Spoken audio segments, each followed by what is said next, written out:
magpapabigay po sa inyo ng bulaklak. Good day, Señorita Rivera. Ito na pala masuwit kong kalaban. Pepe, maaari bang ikaw muna kumalaban sa kanya? At pag natalo ka, pumumodelo ka sa akin bilang babae, ha?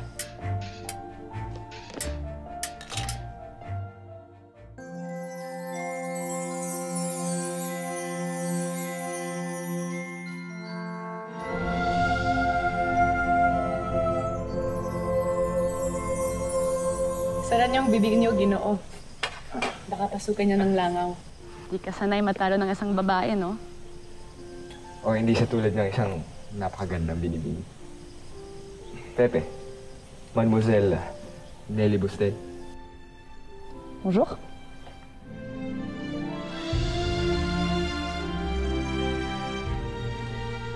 Kinagagala kitang makilala. Mademoiselle Nelly. Kinagagalak kitang makitang magmodelo para kay Juan mamaya.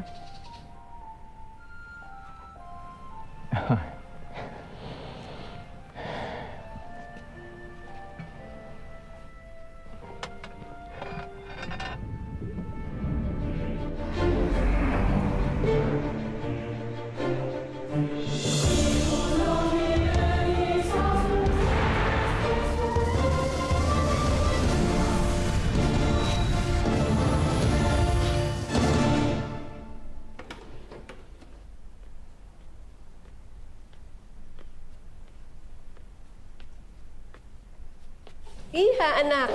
Nasaan na si Ginoong Kiping? Umalis na po, Inay.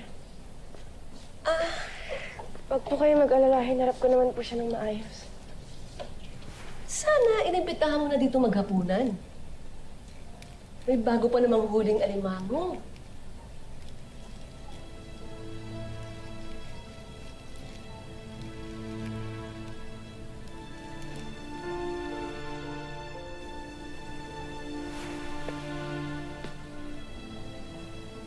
Bakit, anak? Hindi mo ko ba siya napupusuan? Siya na ang pinakakarapat dapat na maging kasintahan. Mabait. Gwapo. Masipag. Simpatiko. At siya na ang may magandang kabuhayan. Wala naman akong nararamdaman para sa kanya, Inay. Ano ba? Hindi dapat pinipilit ang pag-ibig.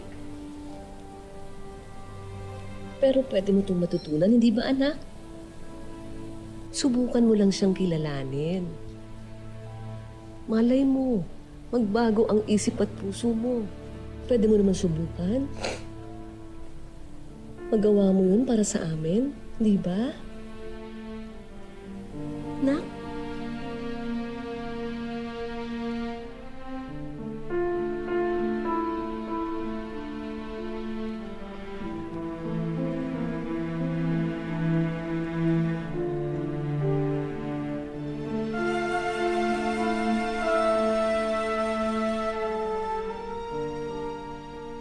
Yaman din lamang na marami namang ilustrado dito sa Paris ay bakit hindi tayo bumuo ng sarili nating grupo.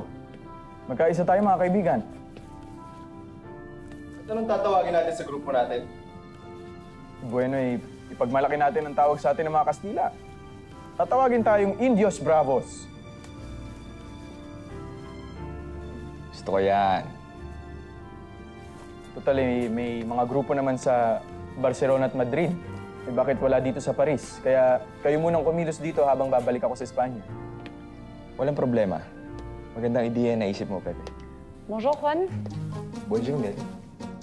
Pwede ko ba silang kuhanan? Oo naman. Bonjour, Pepe. Ano? Bagay sa yung suot mo. Ganyan din sa'yo, binibini. Oo, Pepe. Huwag mo masyadong magalaw, ha? Tamis! Kanina pa ako nilalagam sa pwesto ko. Sa susunod na nobela mo, tawagin mo itong Nelly Metangere. Tumigil na kayo. Kayo talaga.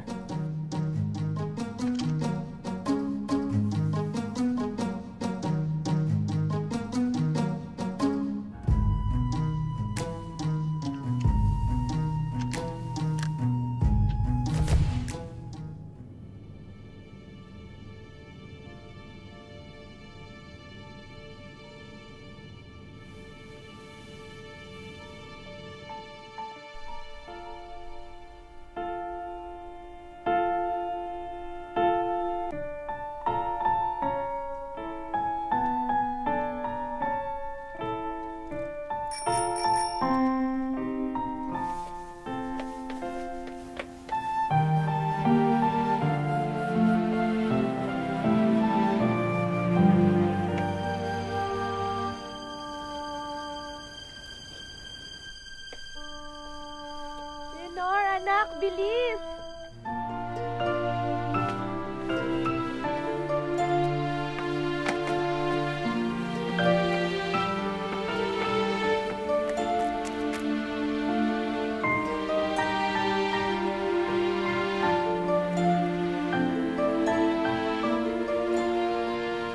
Mauuna na ako.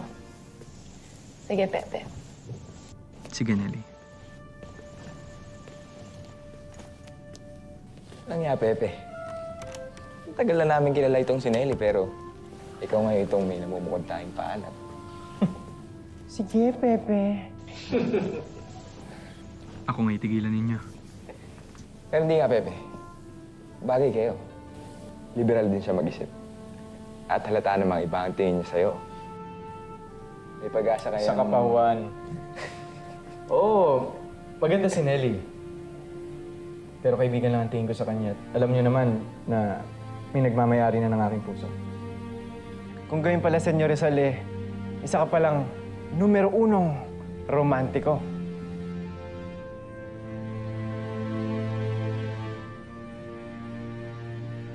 Your mother told me you liked flowers. I didn't know what else to get you, so I brought you all of these. Hindi ka na dapat nag-abala.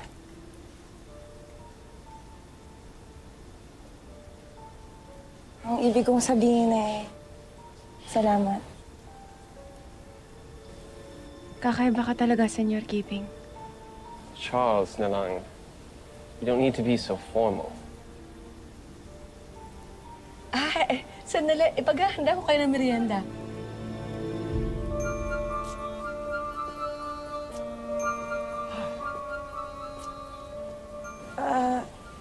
Gusto niyo po bang maupo? Oh, no, I'm quite all right. It's cool out here. Besides, we have a bit of privacy. I wanted you to know that I really like you, Lenore.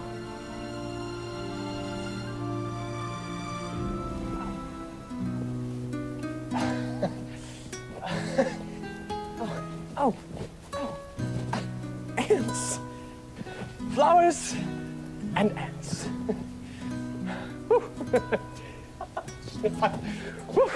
Flowers and ants. Ay, kaya siguro nilalanggam. Ay, napakatamis ng inyong pag-uusap.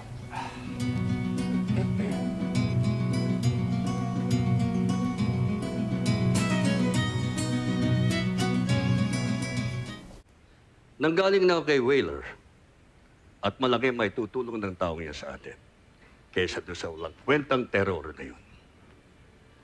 Natita ko sa'yo, Conchita. Kakampi natin siya. Mabuti naman kung sa ganon. Makakatulong siya sa'yo sa pagdidisiplina sa mga pesteng Indio sa iyong lupain. At alam mo pa ba ang bali-balita? Nagpupulong-pulong daw ang mga magsasakang yan. Alam mo kung sinong namumuno? Si Pasiano Mercado. Siya nga. Pamilya ng mga filibustero. Sinabi mo. Kaya't kung ako sa'yo, puputulin ko na agad-agad ang sungay ng panganay na lalaki ng mga Mercado.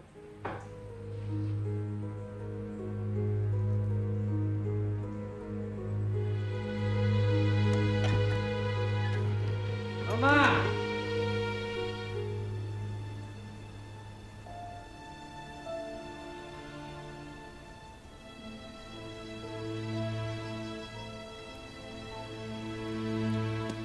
Leonor, what happened? Why are you crying?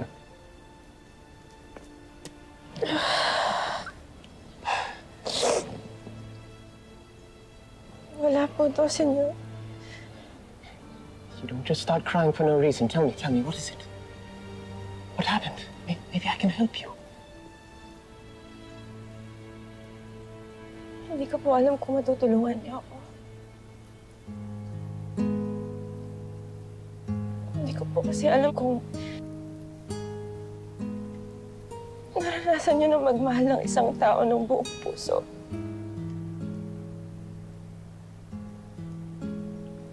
Pero sa huli,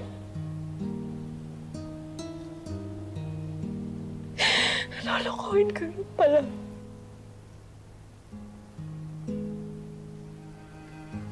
Mas baliwalain ang pagmamahal.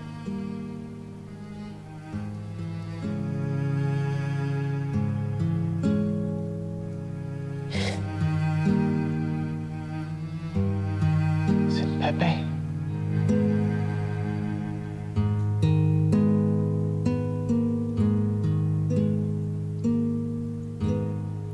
Iho! Nagbalik ka na! Kamusta?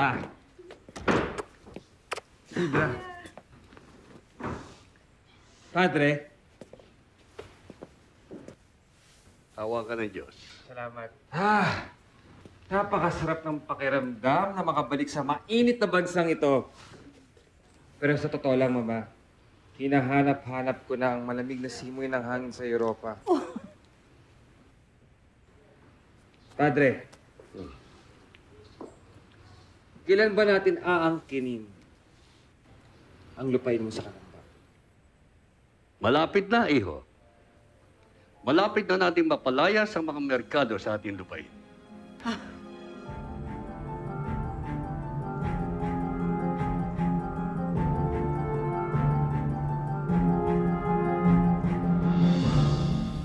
Hinintay ko siya.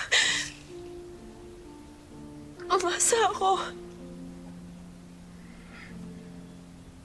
Kumapit ako sa lahat ng pangako niya sa akin. Hindi man lang niya ako hinanap. Para sabihin sa akin na hindi niya na ako mahal.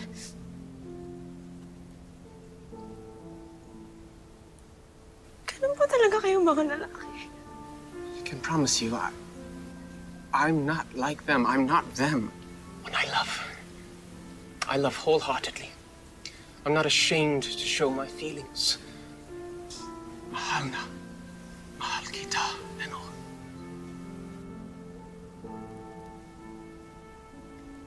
I know there's no replacing Pepe.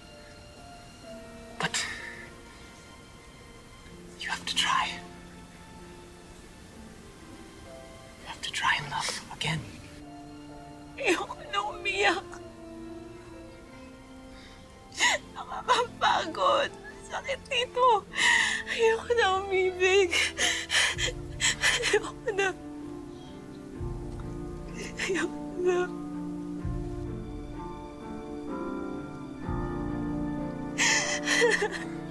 Don't say that, Eleanor. Don't say that. It all depends on who you entrust your love to. Who you give your heart to. You can love again. I want to make my feelings perfectly clear, Eleanor.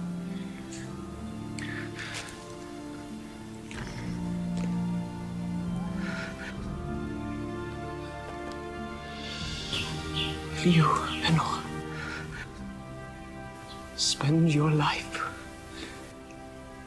with me.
Pepe, may dumating ka nga panliyam galing Pilipinas.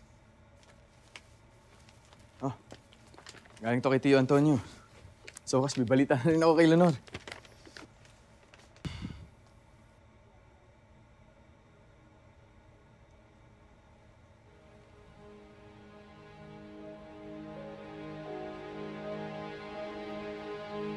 Bakit, Pepe? Anong nangyari?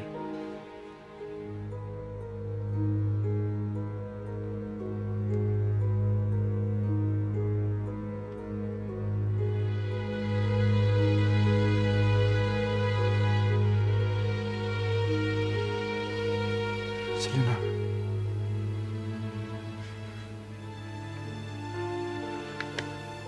Papakasal na siya sa iba.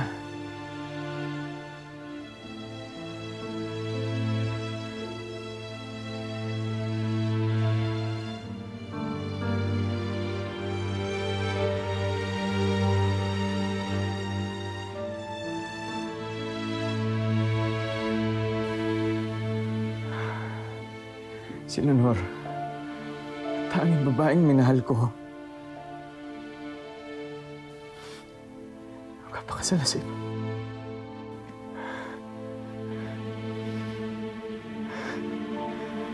Parang nila akong pinatay. Parang na rin nila akong pinatay.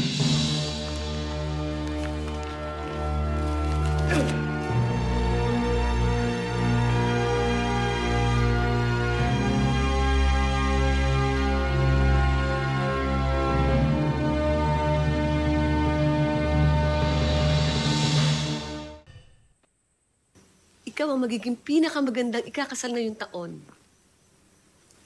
Nay, tama na ang paglagay niyo ng puntas. Nais ko pong magsuot ng simpleng damit sa kasal ko. Konti na lamang, pinapaganda ko pa. Anak, ikuha mo naman ako ng sinulid. Andun sa kawon. Sige na.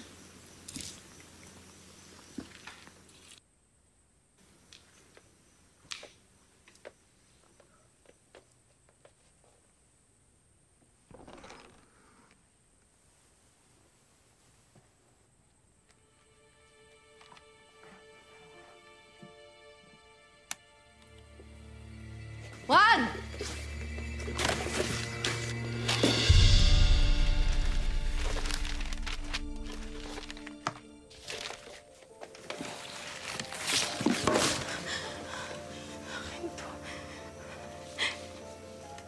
Pepe. Anong ibig sabihin nito?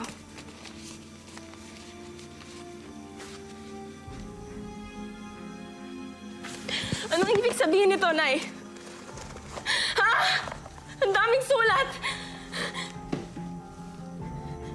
Ano?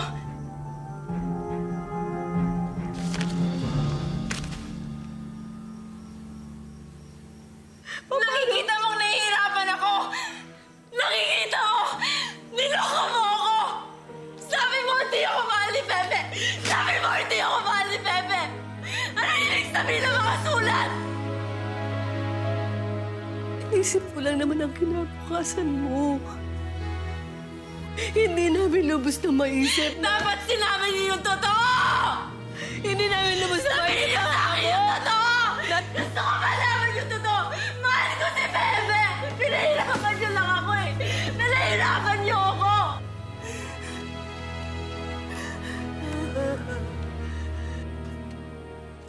Inisip ko lang naman ang kinabukasan mo, anak. Paano pag namatay na kami ng ama mo? Hindi namin lubos maisip na magkasama kayo sa kulungan ni Pepe. Huwag kang mag-alala. Inay, hindi ko kayo bibigyan ng kahihiyan. Itutuloy ko ang kasal ko kay Kipit. Pero may 3 akong kondisyon.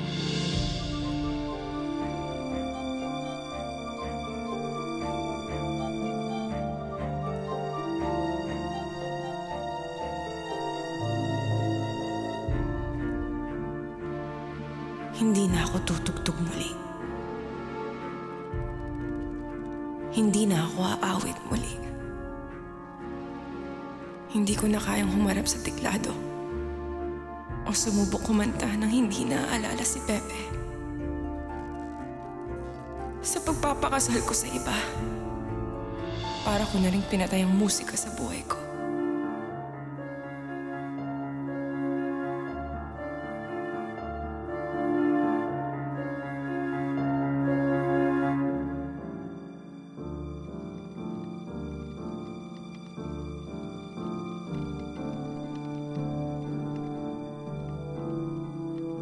Kayo, inay, ang simulat sa pulang may gusto sa kasalang ito. Kayo ang dapat nasa dambana. Kaya't sa araw ng aking kasal, hinding-hindi ka aalis sa tabi ko. Ito ang ikatlo kong kondisyon.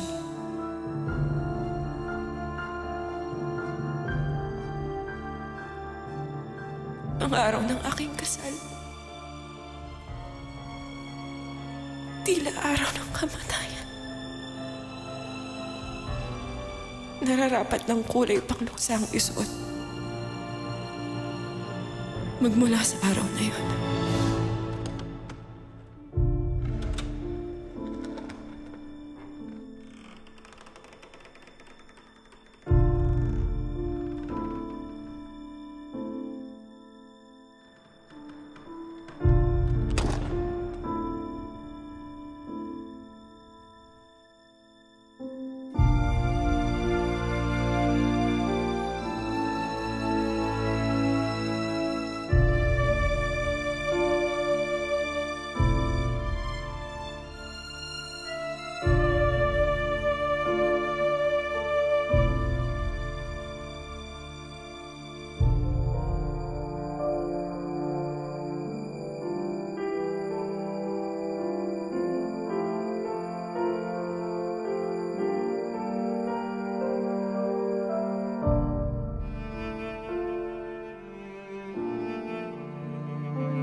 Pepe!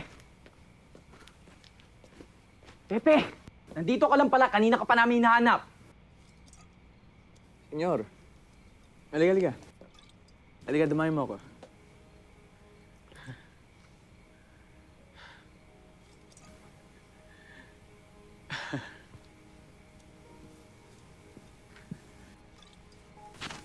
Sino ba yung keeping na yan?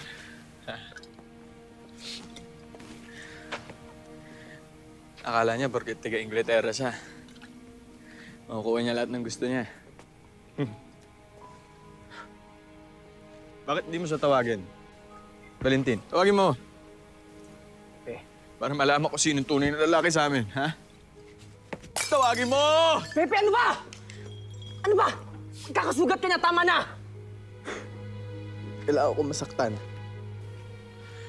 Kailangan ko masaktan para...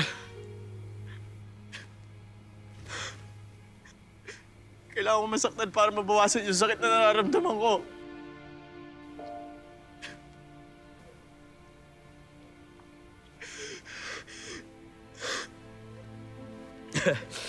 Alam ko na, senyor. Suntukin mo ako. Pepe, tama na. Suntukin mo ako!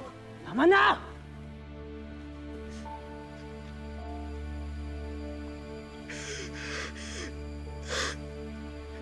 Kulang pa. Kulang pa. Kulang pa itong sakit na nararamdaman ko!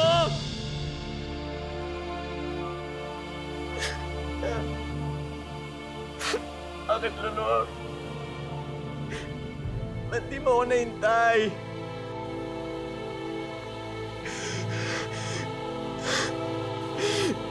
Bakit?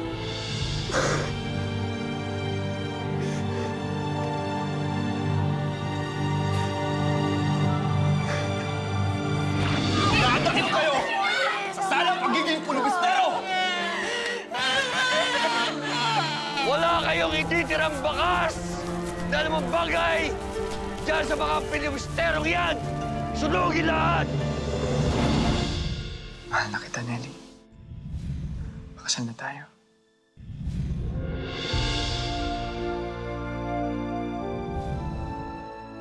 Mas higit na matinding parusa ang tatanggapin mo kaysa sa unang librong ginawa mo.